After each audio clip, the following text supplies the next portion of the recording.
series and present the 2024 Southeast Asia Oration on the topic, The Future of Democracy in Southeast Asia.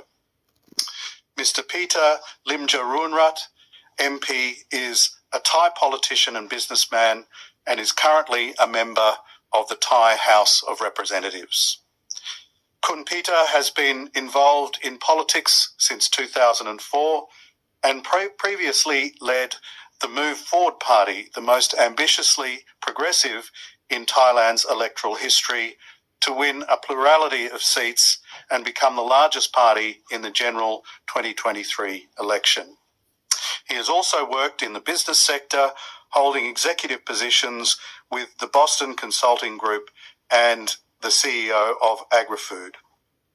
Kun Peter received his education in New Zealand, Thailand and the United States, graduating with an MBA from MIT's Sloan School of Management and a Master's of MPP at the Harvard Kennedy School of Government. Kun Peter, you are most welcome. You've honoured us by coming and speaking at the University of Melbourne tonight. Ladies and gentlemen, please join me in welcoming Kun Peter.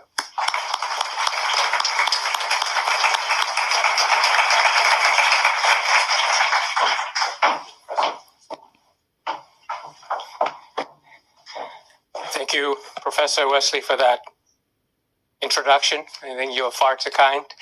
But thank you for the invitation and the organization as well.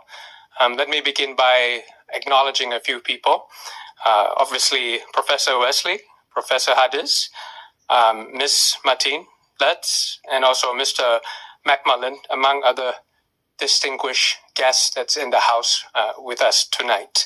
But most importantly, the young, bright students of University of Melbourne for spending time with me today. And it's always absolutely amazing to be back in Melbourne, Australia after a long time. The last time I was here was about 20 years ago, but for several reasons that when I come back to this region, it's always absolutely amazing. Personally, as Professor Wesley mentioned, I grew up in Hamilton, New Zealand. So obviously we have some slight differences when it comes to rugby preference, but hopefully we can sort that out. But my younger brother, on the other hand, went to Adelaide.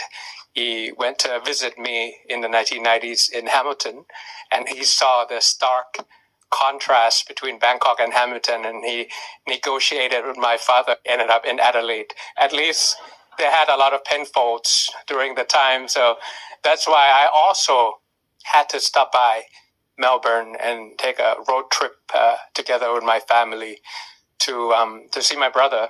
So, once a down under, always a down under. I'm dying for some Vegemite, some Marmite, steak and cheese pies, maybe probably going to the record store and get some Crowded House and Silvershare Frog Stomp or something like that. I see some faces nodding and some blank faces at the back. So it's obviously we have some generation gap over here. But professionally, to be, the leader or the former leader, still in the leadership of the largest political party in Thailand, to come back to Melbourne exactly, where the ASEAN-Australian summit just happened 4 months back. Yeah, I was listening very carefully to what your prime minister and what your foreign minister had to say. So it's really the right place professionally for a politician from Thailand to be here discussing the topic of today's discussion. But more importantly is punctuality-wise. I mean, after 20 years that I left this region and returned home and then spent some time in North America, I returned to Melbourne, Australia this year, the ultimate election year. 60 national elections in a year, where half of the world population is going to the polls. I don't know about any of you who's following UK election. Will probably have to return home and see whether it's really the end until the whistle blown, like what the Prime Minister said this morning. Also, what's happening in France last week.